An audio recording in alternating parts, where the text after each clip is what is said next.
అద్భుతంగా కష్టపడ్డారు. వారికి కూడా హృదయపూర్వకంగా నా ధన్యవాదాలు, హృదయపూర్వకంగా వారికి కూడా నమస్కారాలు.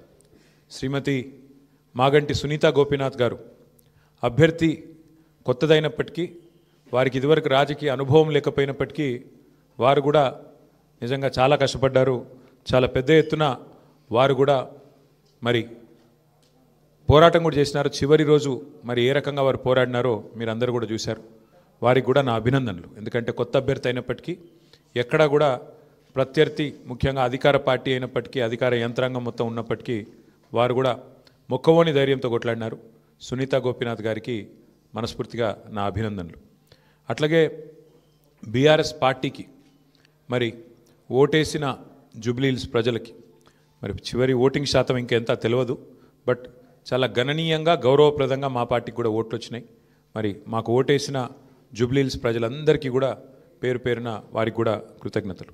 సరే, సహజంగానే ఒక రాజకీయ పార్టీగా ఎన్నికల్లో దిగినప్పుడు గెలుస్తామనుకొని దిగుతాం, గెలుస్తామనుకొని కొట్లాడతాం, గెలవాలని కొట్లాడతాం. అట్లనే కొట్లాడినాం. గత 2 ఏళ్లుగా బీఆర్ఎస్ పార్టీ ప్రధాన ప్రతిపక్ష పార్టీగా తన పాత్రను అద్భుతంగా పోషించింది. ప్రజా సమస్యలను మరి కేంద్రంగా చేసుకొని ప్రజల వాదనను, ప్రజల వేదనను ఇవాళ ప్రభుత్వం ముందు పెట్టడంలో, అది శాసనసభలో అయితేనేమి, ప్రజాక్షేత్రంలో అయితేనేమి, సోషల్ మీడియాలో అయితేనేమి చాలా బలంగా బీఆర్ఎస్ పనిచేస్తున్నది. మా పని ఇట్లాగే భవిష్యత్తులో కూడా కొనసాగుతూనే ఉంటుంది. ఎందుకంటే ఈ ఉప ఎన్నికల్లో కూడా మేము నిజాయితీగా కొట్లాడినాం. ప్రజా సమస్యలనే కేంద్ర బిందువుగా చేసుకొని, ప్రజలనే ఎజెండాగా చేసుకొని ఎన్నికల్లో డెఫినెట్గా చిత్తశుద్ధితో నిజాయితీగా మేము కొట్లాడినాం. మీకు తెలుసు ఎట్లా ఎన్నికలు జరిగినాయి కూడా అందరూ చూసినారు, నేను చెప్పక్కర్లేదు ప్రత్యేకంగా. మరి మొత్తం ఎన్నిక ప్రచారం ముగిసేదాకా ఎట్లా జరిగింది, ప్రతి సర్వేలో కూడా బీఆర్ఎస్ గెలుస్తుందని ఎట్లా చెప్పింది, ఆ తర్వాత ఆఖరి 3 రోజులు ఏం జరిగింది, ఇదంతా ప్రజలు చూసినారు. నేను అందులోకి పోను, అవి చెప్పను. కానీ ఒకటి మాత్రం వాస్తవం, ఈ ఎన్నిక డెఫినెట్గా మరి మాకు కొత్త ఉత్సాహాన్ని ఇచ్చింది, కొత్త బలాన్ని ఇచ్చింది. ఎందుకంటే మరి స్పష్టంగా ప్రజలు ఒక తీర్పు ఇచ్చారు.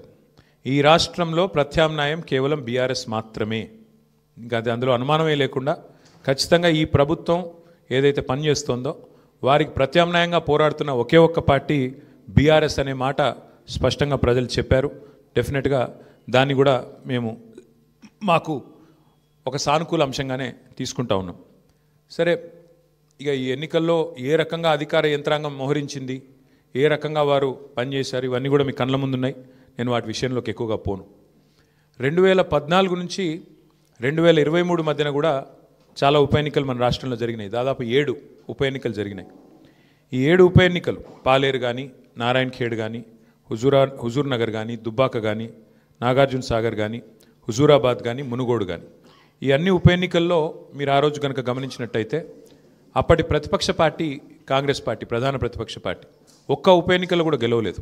7 ఉప ఎన్నికల్లో మేము దాదాపు అన్ని గెలిచాం, దాదాపు 5 గెలిచాం, ఒక 2 ఓడిపోయాం అంతే తప్ప.